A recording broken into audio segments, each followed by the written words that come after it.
July 29ರಂದು Guru Purnima ಇದೆ. ಈ ಗುರುಪೂರ್ಣಿಮೆಯಂದು ಗಜಕೇಸರಿ ಯೋಗ ಸೃಷ್ಟಿ ಈ 4 ರಾಶಿಯವರಿಗೆ ಹಣದ ಕಷ್ಟ ದೂರಾಗಿ ಅದೃಷ್ಟ ಖುಲಾಯಿಸಲಿದೆ. ಮತ್ತೆ ಮದುವೆ ಯೋಗ ಕೂಡ ಆರಂಭವಾಗುತ್ತೆ. ಹೌದು, ಜುಲೈ 29ರಂದು ಗುರುಪೂರ್ಣಿಮೆ ಇದೆ. ಆಷಾಢ ಮಾಸದ ಹುಣ್ಣಿಮೆಯನ್ನ ಗುರುಪೂರ್ಣಿಮೆ ಅಂತ ಕರೆಯಲಾಗ್ತದೆ. ಅಜ್ಞಾನದ ಕತ್ತಲೆಯನ್ನ ಕಳೆದು ಜ್ಞಾನದ ಬೆಳಕನ್ನ ತೋರುವುದೇ ಗುರುಪೂರ್ಣಿಮೆ.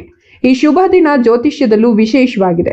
ಯಾಕಂದ್ರೆ ಈ ದಿನ ಗುರು ಹಾಗೂ ಚಂದ್ರ ಗ್ರಹಗಳ ಸ್ಥಾನದಿಂದಾಗಿ ಗಜಕೇಸರಿ ಯೋಗ ರೂಪುಗೊಳ್ಳುತ್ತದೆ. ಜುಲೈ 28 ಸಂಜೆ 7:37ಕ್ಕೆ ಚಂದ್ರ ಮಕರ ರಾಶಿಯನ್ನ ಪ್ರವೇಶ ಮಾಡ್ತಾನೆ. ಮಕರ ರಾಶಿಯಿಂದ 7ನೇ ಮನೆಯಲ್ಲಿ ಗುರು ಸಂಚಾರ ಮಾಡ್ತಾನೆ. ಅಂದ್ರೆ ಪ್ರಸ್ತುತ ಗುರು ಕಟಕ ರಾಶಿಯಲ್ಲಿ ಸಂಚಾರ ಮಾಡ್ತಾ ಇದ್ದು, ಜುಲೈ 29ರಂದು ಚಂದ್ರ ಗುರುವಿನ ಸ್ಥಾನದಿಂದ 7ನೇ ಮನೆಯಲ್ಲಿ ಸಂಚಾರ ಮಾಡ್ತಾನೆ. ಈ ಗ್ರಹಗಳ ಸ್ಥಾನದಿಂದಾಗಿ ಜ್ಯೋತಿಷ್ಯದಲ್ಲಿ ಅತ್ಯಂತ ಶುಭ ಯೋಗವಾದ ಗಜಕೇಸರಿ ಯೋಗ ರೂಪುಗೊಳ್ಳುತ್ತದೆ. ಈ ಯೋಗದ ಪ್ರಭಾವ ಜುಲೈ 31ರವರೆಗೂ ಇರಲಿದೆ. ಈ ಸಮಯದಲ್ಲಿ ಗುರುವಿನ ವಿಶೇಷ ಕೃಪೆಯಿಂದ ಈ 5 ರಾಶಿಯವರ ಅದೃಷ್ಟ ಖುಲಾಯಿಸುತ್ತದೆ. ಹಾಗಾದ್ರೆ ಯಾವ ರಾಶಿಯವರಿಗೆ ಗುರುಪೂರ್ಣಿಮೆ ಸಂಪತ್ತು, ಸೌಕರ್ಯ, ಸೌಲಭ್ಯಗಳನ್ನ ತರ್ತದೆ ಅಂತ ತಿಳಿಯೋಣ. ಅದಕ್ಕೂ ಮುನ್ನ ಏನೇ ಆಗ್ಲಿ, ಗುರುವಿನ ದಯೆ ಇರ್ಲಿ ಅನ್ನೋರು ತಪ್ಪದೆ ಒಂದು ಲೈಕ್ ಕೊಟ್ಟು ಓಂ ಗುರು ದೇವಾಯ ನಮಃ ಅಂತ ಕಮೆಂಟ್ ಮಾಡಿ. ಗುರುವಿನ ದಯೆ ಇದ್ರೆ ಯಾವುದೇ ತಾಪತ್ರಯಗಳು ಬರೋದಿಲ್ಲ. ಹೌದು, ಈ ಗಜಕೇಸರಿ ಯೋಗದ ಪ್ರಭಾವದಿಂದಾಗಿ ಈ 5 ರಾಶಿಯವರಿಗೆ ಹಲವು ಕ್ಷೇತ್ರಗಳಲ್ಲಿ ಪ್ರಗತಿ ಕಾಣುವ ಯೋಗ ಇದೆ. ಬಹಳ ದಿನಗಳಿಂದ ಕಾಡ್ತಿದ್ದ ಹಣಕಾಸಿನ ಸಮಸ್ಯೆಗಳು ಕಡಿಮೆಯಾಗಲಿವೆ ಮತ್ತು ಹೊಸ ಜವಾಬ್ದಾರಿಗಳು, ಅವಕಾಶಗಳಿಂದ ಸಮಾಜದಲ್ಲಿ ನಿಮ್ಮ ಗೌರವ ಹೆಚ್ಚಾಗೋದಲ್ಲದೆ ವೃತ್ತಿಯಲ್ಲಿ ಬೆಳವಣಿಗೆ, ಆದಾಯದಲ್ಲಿ ಹೆಚ್ಚಳ ಮತ್ತು ಅಂದುಕೊಂಡ ಕೆಲವು ಗುರಿಗಳು ಕೂಡ ಈಡೇರುತ್ತವೆ. ಇದಲ್ಲದೆ ಗುರುಪೂರ್ಣಿಮೆಯು ಈ 5 ರಾಶಿಯವರ ಜೀವನದಲ್ಲಿ ಹೊಸ ಬದಲಾವಣೆಗಳನ್ನು ತರಲಿದೆ. ಕೆಲಸ ಮತ್ತು ವ್ಯವಹಾರದಲ್ಲಿ ಅನುಕೂಲಕರ ಸನ್ನಿವೇಶಗಳು ನಿಮ್ಮಂತೆ ಸೃಷ್ಟಿಯಾಗಲಿವೆ.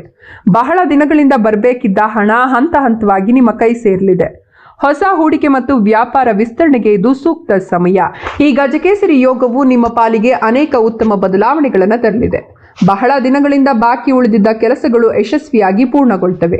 ನೀವೇನಾದ್ರೂ ವ್ಯಾಪಾರ ಮಾಡೋರಾಗಿದ್ರೆ ನಿಮ್ಮ ಪ್ರಯತ್ನಗಳಿಗೆ ತಕ್ಕ ಫಲವನ್ನ ಪಡೆದು ಬೆಳವಣಿಗೆ ಕಾಣ್ತೀರಿ. ನಿಮ್ಮ ನಡವಳಿಕೆಗಳಿಂದ ಕುಟುಂಬದೊಂದಿಗೆ ಸಂತೋಷದ ಕ್ಷಣಗಳನ್ನು ಕಳೆಯುವ ಅವಕಾಶ ಮತ್ತು ಹೊಸದನ್ನ ಖರೀದಿಸುವ ಯೋಗವು ಕೂಡ ಬರ್ತದೆ.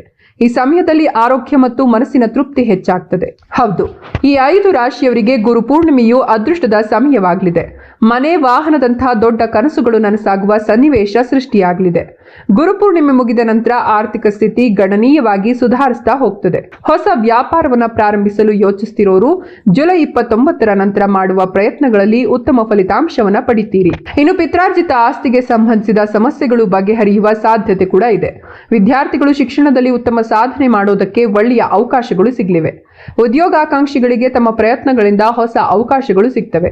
ಇದಲ್ಲದೆ ಮದುವೆ ಆಗದೆ ಇರೋರಿಗೆ ಅಥವಾ ವಧುವರರನ್ನ ಹುಡುಕ್ತಿರೋರಿಗೆ ಒಳ್ಳೆಯ ಸಕಾಲ. ಹೆಜ್ಜೆ ಇಟ್ಟಲ್ಲೆಲ್ಲ ಒಳ್ಳೆಯ ಅವಕಾಶಗಳು ಮತ್ತು ಒಳ್ಳೆಯ ಶುಭ ಫಲಗಳನ್ನ ಪಡಿತೀರಿ. ಹಾಗೂ ಆಧ್ಯಾತ್ಮಿಕ ಆಸಕ್ತಿ ಕೂಡ ಈ ಸಮಯದಲ್ಲಿ ಹೆಚ್ಚಾಗೋದ್ರ ಜೊತೆಗೆ ಸಮಾಜದಲ್ಲಿ ಗೌರವ ಮತ್ತು ಪ್ರಭಾವ ಹೆಚ್ಚಾಗುವ ಕಾಲ ಇದಾಗಲಿದೆ. ಒಟ್ನಲ್ಲಿ ಈ ಗುರುಪೂರ್ಣಿಮೆಯಿಂದ ಸೃಷ್ಟಿಯಾಗ್ತಿರುವ ಗಜಕೇಸರಿ ಯೋಗದಿಂದ ಅದೃಷ್ಟ ಪಡಿತಿರ್ತಕ್ಕಂಥ ರಾಶಿಗಳು ಯಾವುವು ಅಂದ್ರೆ ಮೇಷ ರಾಶಿ, ಮಕರ ರಾಶಿ, ಕನ್ಯಾ ರಾಶಿ, ವೃಶ್ಚಿಕ ರಾಶಿ ಹಾಗೂ ಕಟಕ ರಾಶಿ. ಹೌದು, ಈ 5 ರಾಶಿಯವರಿಗೆ ಗುರುಪೂರ್ಣಿಮೆಯಿಂದ ಒಳ್ಳೆಯ ಸಮಯ ಸೃಷ್ಟಿಯಾಗಲಿದೆ. ಉತ್ತಮ ಅವಕಾಶಗಳು ದೊರೆಯಲಿವೆ.